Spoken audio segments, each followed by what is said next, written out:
Man, what a beautiful morning out here on the Tennessee River. Fort Loudon Lake, Knoxville, Tennessee. This is absolutely gorgeous. And there's fish here too. Fish on!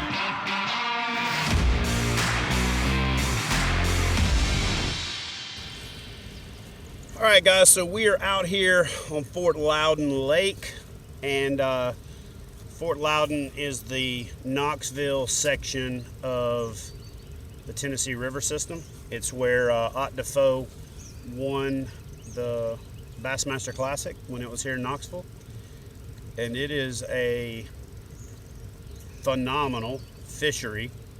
It's one of those rare fisheries where you have really good numbers and you can still catch quality fish. A lot of bait out here pretty much everywhere I'm going, but just absolutely love the detail of this structure scan. I mean, look at this rock over here to the left hand side, you know, and the ability to confirm it right there on the graph. So when I'm running and searching, this is the screen setup that I like to have the structure scan to see stuff, the sonar to verify it, and then my chart to kind of spatially orient me to where I'm at. Guys, I'm gonna be honest with you. I am falling in love with this live HDS9. I am a big fan of the Elite TI, and I'm gonna be doing full-blown videos on all the different setups. And what's great about the Bonafide kayak is I can just pop the pod in and out, and I don't have to do a whole lot of reconfiguring. But I've got the live sight transducer on the special fishing specialties arm. Got the 0.1 installed up there. That way when I'm on the chart, it really levels out that view. Took about 2 minutes to calibrate it. I'll walk through how to calibrate it because it's not really as simple as I thought it was, because you got to find the route. So I'm going to be bringing you guys a whole bunch of really in-depth electronics videos. I know a lot of y'all have been asking for it for a long time, and it's about to start happening. That's a slick setup right there with the old slide. People in Knoxville, Tennessee are all about that lake life, I can just tell you. And there's a lot of lakes to be about. Necessary equipment right here, connected to my phone. The Rogue Fishing phone tether 2. It's legit. Because if I happen to drop my phone, it ain't going nowheres. I'll show that to you guys in another video, because right now I'm videoing you with my phone. Man, what a gorgeous place. So I am going to basically be filming Daniel Keys and what other anglers are in the vicinity today. And then tomorrow I'm doing a river float with Alex Rudd Fishing. And then I'm probably gonna come back here to Loudon during the week, middle of the week next week, and bring Christy, and we'll do a little follow-up fishing. So hopefully you guys stay tuned for that. Christy is finally getting to the point where she's ready to get back out on the water, and I'm excited to get her back out on the water. Let's take this second and remind you guys of how fun it is to fish with Christy by doing a little Christy fishing throwback to when she didn't want to take the hook out of a pike. So Christy got herself a pike. Slide your fingers in under the V in his chin. Like no. Yeah. Slide your fingers in. I feel like no. We got mission accomplished. Roll the back towards you a little bit. Roll the back. The back towards you. There we go. Just throw them. That was maybe the scariest thing ever. All right, guys. So I'm fishing one slip over, or one row over here in the marina, as you can see, to give Daniel some space, and just get a phone call from him. He's like, "Dude, you might want to get over here to film this fish." So let's go check out what he's got. So he's got this fish, and he's gonna put it on a donkey leash from Calco's Fishing. Hold it in the water. A lot of guys use that for making preparations to do their photo, to keep the fish in the water. Take their fish, take their photo, put it back on the donkey leash, put it in the water, make sure they got everything that they need, and then they release it. So we're gonna motor around here and see what Mr. Keys has got. Oh, 20 and a half. Let me ease on up there and take a look at it. How long did you say he was? 20 and a half. So guys, as you can see right here on the side of Daniel's boat before I forget. I'm gonna zoom in on it. That's the TNKATT logo. That's the Tennessee Kayak Anglers Tournament Trail, and that's the series that he fishes primarily. Let's get a look at this fish. 20 and a half. So 20 and a half. One of the things that if you don't know catch, photo, release, that folks don't understand is 20 inches is what everybody's chasing. If you can get 20-inch fish and you can get 5 of them, that's 100 inches. That makes you a centurion. But 20-inch fish will always put you in the money, or in the running at least. Oh, maybe 27.5. Uh-oh. 27.5, maybe. 20.75. And so guys, one of the things you got to realize here is that in a game of inches, size matters, and every inch counts in the world of other things. But in the world of kayak fishing tournaments, every quarter inch counts. So what Mr. Keys is doing here is trying to let this fish relax, and then he is going to get the best measurement that he possibly can. One trick that I like to do, guys, is to get my first photo holding my hand on the fish like he's doing there, put it on the donkey leash, let it relax for a second, then put it back on the board and take the photo without my hand on it to see if I can get that really cool, relaxed shot where you can see the entire fish. So a couple of things you got to think about. If you notice there, he's got the fish facing left. He's got the belly down, or facing him, or belly to belly as we call it. Now that doesn't work if you're taking it from the side of the kayak and then knee-deep water or something like that. But for the most part, if you just remember belly to belly, fish facing left, make sure you get your identifier in the photo, and then he is going to see how he popped his hand off, take that quick shot, get a good measurement of the tail.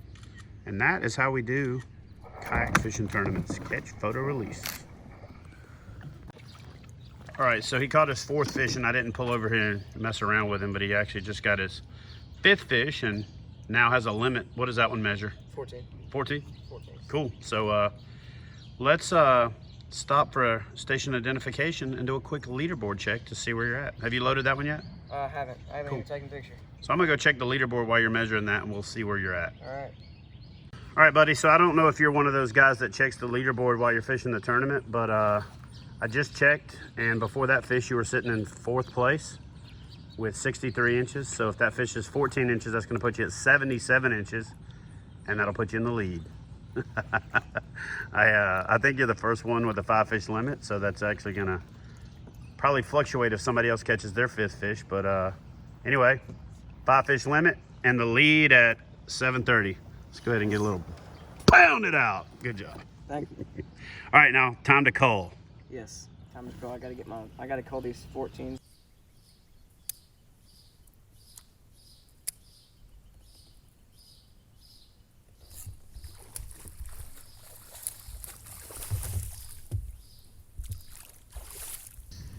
All right, it looks like Daniel has got his first upgrade. Let's go ahead and slide in on over here and get that thing.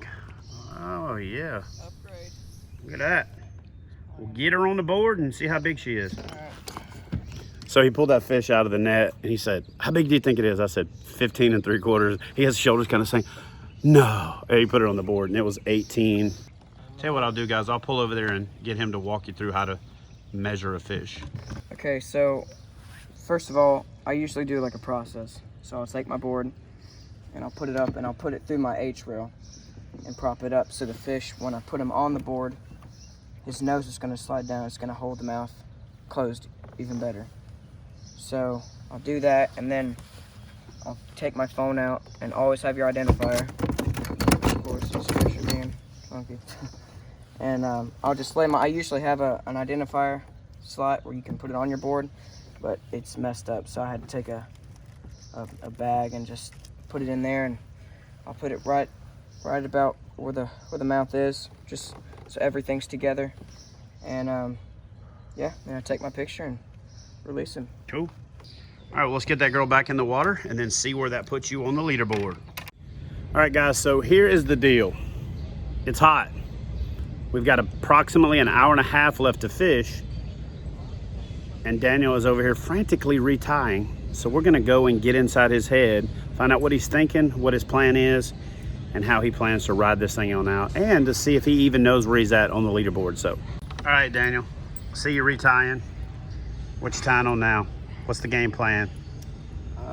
I've been throwing a jackhammer all morning. I'm gonna just been throwing a chatterbait, jackhammer. I'm gonna give them something a little different. I know they're in here. It's the sun's up. It's out. It's hot. Fish are in the shade. So I'm gonna give them something a little different presentation, and hopefully they're gonna crush it, and I'll bring home first So what place is trophy. that little something different right there? It's just a little dynamic spinnerbait. It's a shad, Tennessee shad. Got a little orange in it, huh? Yeah. Little throat, little orange throat. Yeah. Hopefully she'll do me good. So you're just gonna keep doing what you're doing, just switch baits? Yeah, I'm just gonna give them something different, because I know they're in here. Because I mean, I was here last week and I was absolutely cranked on them, and I know they're here this week because I've already caught a lot of them. So Do you know where you're sitting right now? I think second with 81 inches. I believe. How far are you down? 1 inch. Who are you down to? Russ Schneider got me by an inch. Yeah, and Russ is always game for an upgrade as well. So no pressure. No pressure. How you feeling, man? What do you think? You think you're gonna find those 2 or 3 inches you need to pull into the lead? You know, I really just need that 16-inch fish, and I know they're in here. I've caught a couple of them in here. I've caught a bunch of 18s. I've caught a couple 20s. I mean, I know the quality fish are in here that I need. So.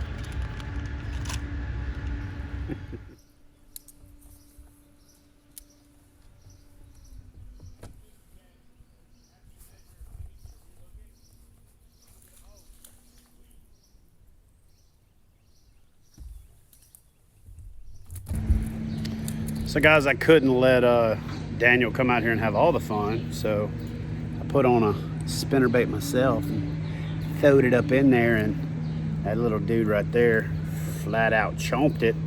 Got that little thin wire spinnerbait from Seaman.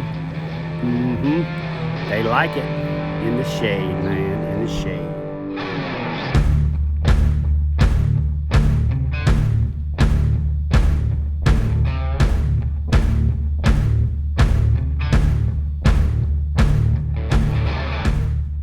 All right, guys, so listen, that is going to do it for day one here on the Tennessee River out of Knoxville, Tennessee. We fished Loudon.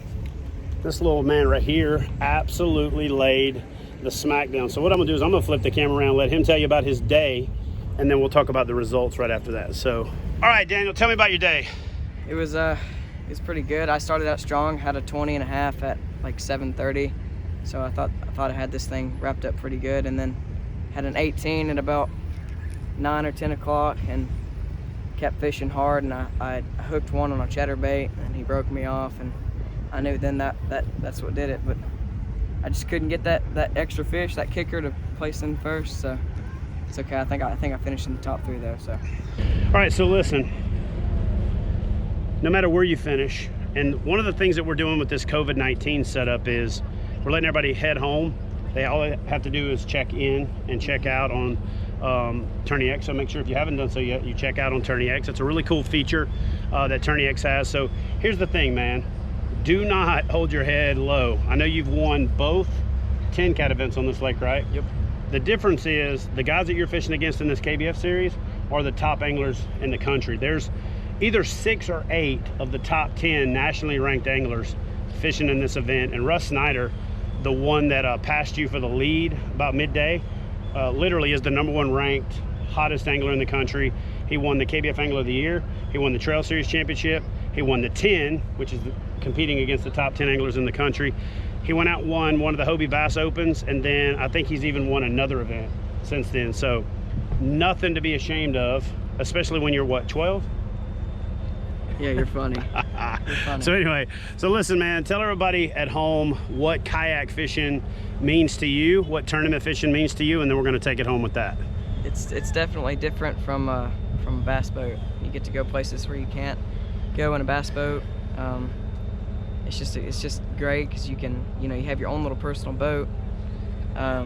you can get to places you want to go to, and it's just great. But why tournament fishing? Why do you tournament fish? Just for the kids that are out there that are your age that are intimidated by it. Why did you get into kayak fishing, and or tournament fishing, and what do you love about it? I just love that, you know, you don't know if you're gonna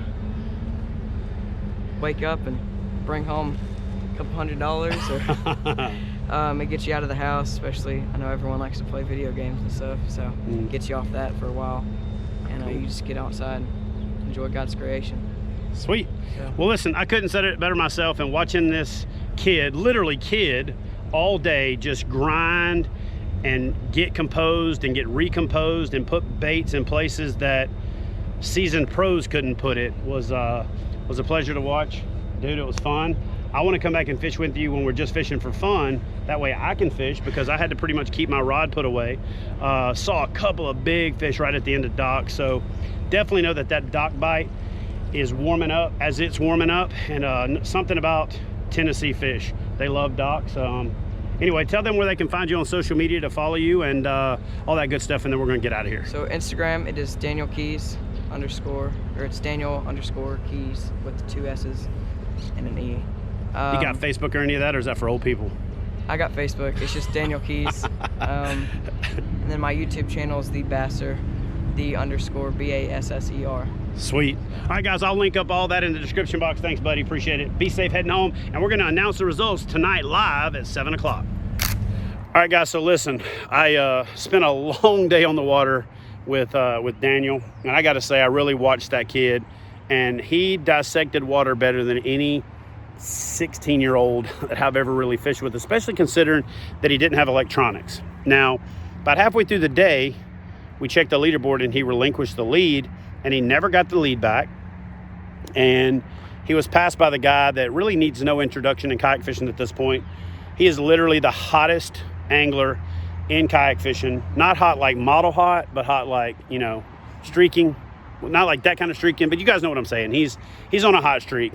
He is the #1 ranked angler in the country, leading the Angler of the Year race, reigning Angler of the Year, won the Kayak Bass Fishing DZ, the 10, won the Trail Series Championship, won the 2019 Angler of the Year, won a Hobie Bass Open, won the Tennessee State Championship. Like, legitimately, if he went to it, he pretty much won it. Got a top 10 in the Bass Nation Kayak Series first event. Am I right? Is it top 10?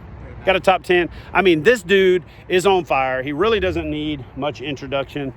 It's Mr. Russ Schneider's right there. So listen, guys, here's what I'm going to do, because first of all, Russ is a little bit shorter than me, and he's standing down the boat ramp. So I'm going to turn around right here, but I'm just going to do this. I'm going to flip the camera around, and the whole purpose of this coming and finding the winner is I didn't go fishing with him because he was going somewhere he didn't want anybody going, right? It's just how it works. And I'm going to pick his brain to get as much information as we can. Now, keep in mind, both you guys and Russ, right? This is not going to air until after tomorrow's over. One of the things we're doing right now because of COVID-19 is we're running Saturday events and Sunday events. So there's a Saturday trail and a Sunday trail. Now, are you fishing Sunday? Oh, yeah. So he's staying and fishing tomorrow, so he's got a good chance of doubling up. But there's a whole lot of people that want to settle a score. So without further ado, this is Mr. Russ Schneider, your reigning KBF Angler of the Year 10 champion, Trail Series champion, Hobie Bass Open champion, you know, perpetual winner, state champion for Tennessee. I'm going to flip the camera around and we're going to hear about his day. Guys, honestly, I'm looking forward to getting back out tomorrow. I like the new format that we have, where it's a 2-day tournament, but it's not combined. It's basically a separate tournament each day, and gives people a lot more opportunities, I think, to, you know, if they want to fish both days, they can, or if you can only get up Saturday, you know, you can do one day or Sunday. I know some people that are just coming up for the Sunday tournament tomorrow, so. Cool. So make a prediction for tomorrow, man. Are you going back to back? Are you going to double up on this thing? Do you got the fish? To be honest, I was a little upset with how there's a lot more potential in the area that I have than what I. So you got more today. fish. If I get a little wind tomorrow, I could throw that swim bag around. Cool. Hang on. So you're confident is what you're saying. Look at that grin right there. That's a confident grin, baby.